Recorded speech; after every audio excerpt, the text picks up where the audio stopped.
Hi, everybody. So, today we are going to talk about saying goodbyes. Goodbyes are a part of life. You say goodbyes to things that get done with, right? Let's look at life. Life is a truth. What is life? Why does a being takes the form? Is basically when one needs to let go or clear off one's karma. If you actually look at the level of existence, there are seven level of existence. The first is the body, second is the breath, third is your mind, fourth being your intellect, fifth is your memory, sixth is your ego, and seventh is the unblemished true self. So in the subtler realms, the four prima facie subtler parameters, namely the mind, intellect, memory, ego, they exist along with the self. When the when these faculties have certain unleft, unfulfilled desires, in order to complete those desires, learn some lessons, and spread more love, be useful to people, does one takes the form. So generally, these four faculties don't have a name and the form attached to it. But when they take support of the breath as well as the body, is when a human life is formed, right? And what is the human world that one experiences, the self experiences through the five senses? What is comprised of? It is comprised of people, situations, and things, and everything is connected. So relationship are an irreparable part of life itself. If let's look at relationship, there are prima facie two kinds of relationship. One is a relationship that you have with your own self, and the second is a relationship that you have with the world. The world includes your family, your friends, the society that you live in, and also the planet that you're a part of. So you have a relationship with each of these variables. Let's look at how do we enter relationships. What happens when we enter a relationship? We start a new relationship when we are meeting a new person. You take care. You take care to understand that person. You listen more. You adjust to create that synergy in a relationship.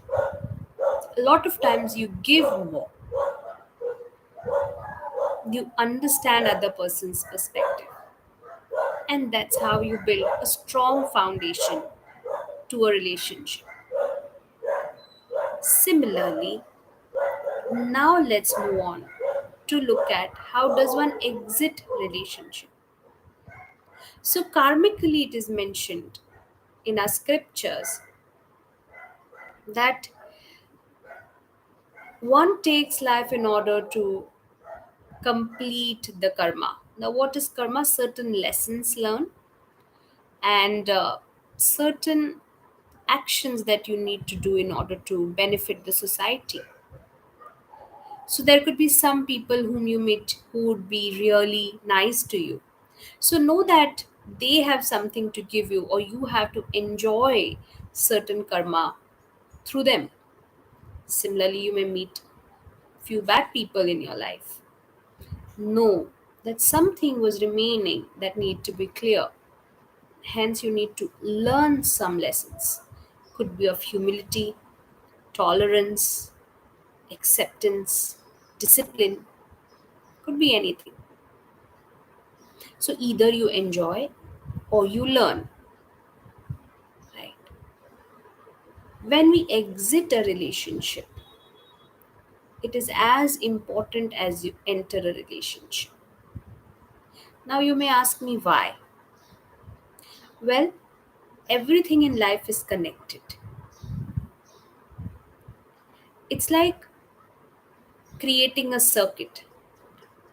When you are configuring a circuit, you understand where is your capacitor, where is your amplifier, what is your parallel circuit, what is your sequential circuit.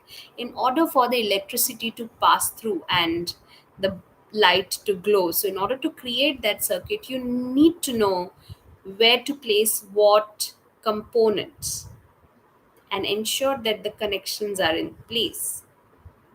Similarly, when you have to close a circuit, you have to ensure that all the connections are detached properly in order for the circuit to be completely dismantled, the story to be over, so that both the concerned people can move on in their respective journeys.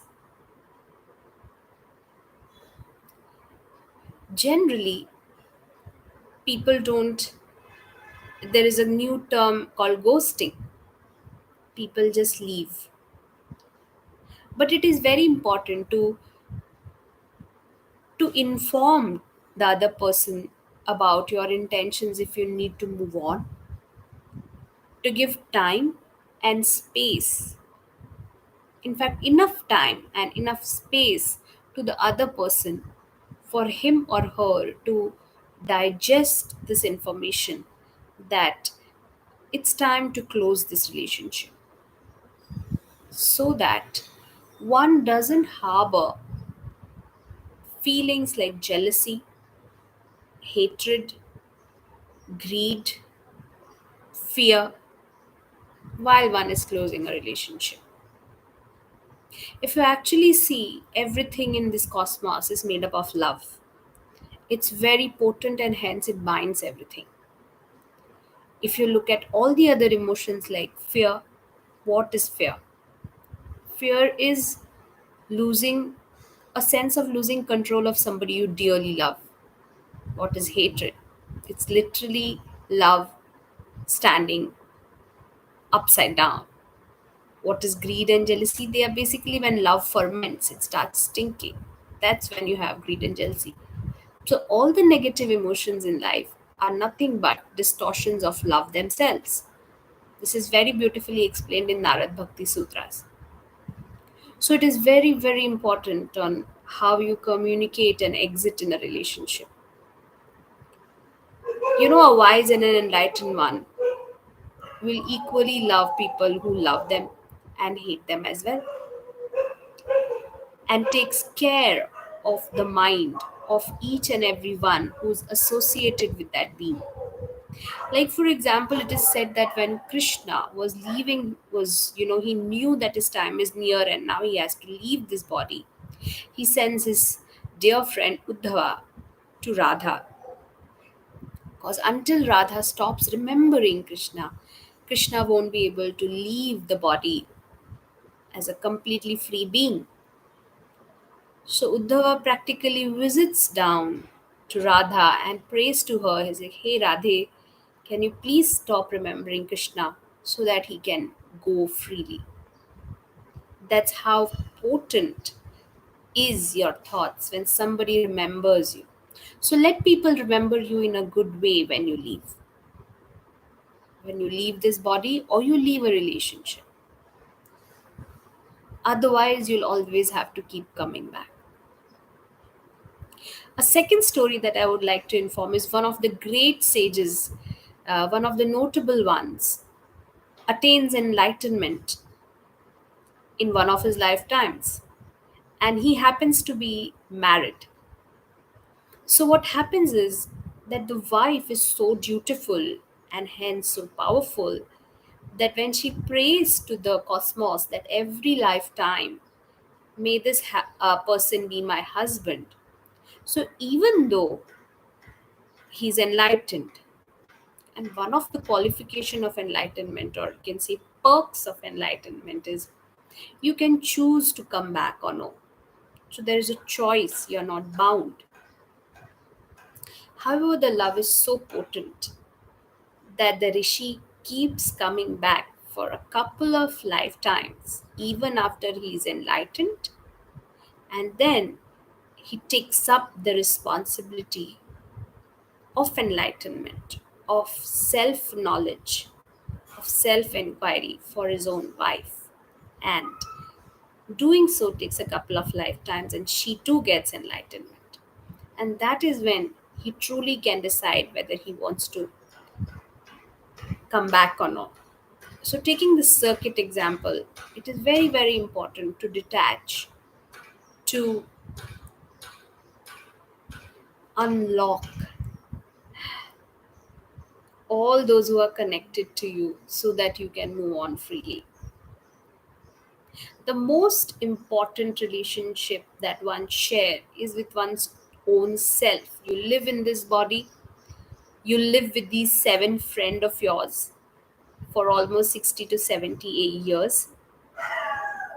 So it is very important to forgive yourself, accept your flaws, know that you did what you could do, and whatever happened, good or bad. So good things happened were a gift to you, and the bad things happened were also a gift to you. When one realizes that one is not in control, is when one realizes that anything that's happening, anyways, is as per the grand plan, and one just needs to follow through. It gives you a very immense sense of strength to move on in life. So remember to have good goodbyes when you're closing relationships.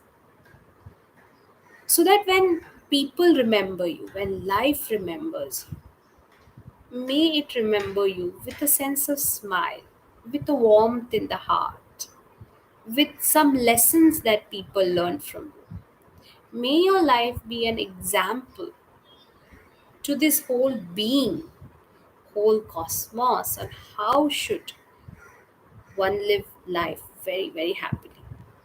Saints, teachers, masters take birth only to show this to humankind. I think the only relationship that is an exception, wherein we can't technically say goodbye, happens to be that of your own mother or parents. More for mother, but for parents as well. And hence, spirituality is very important. It's a bit tough or requires more skill, patience, and love to tell people who are older than you, the to teach them the truth of life, seeing life in a much bigger lens, so that they are able to let go of the small attachment that they feel towards you. And once they realize that life is so big and vast, hollow and empty like this blue sky, the mind expands, and then they are easily able to let go of the smaller attachments that they feel towards you as a child, as a sister, as a brother, as a niece, as a progeny, in short. So remember to keep your goodbyes detailed, peaceful, and loving. Do let me know your thoughts and comments. Have a good day. Goodbye.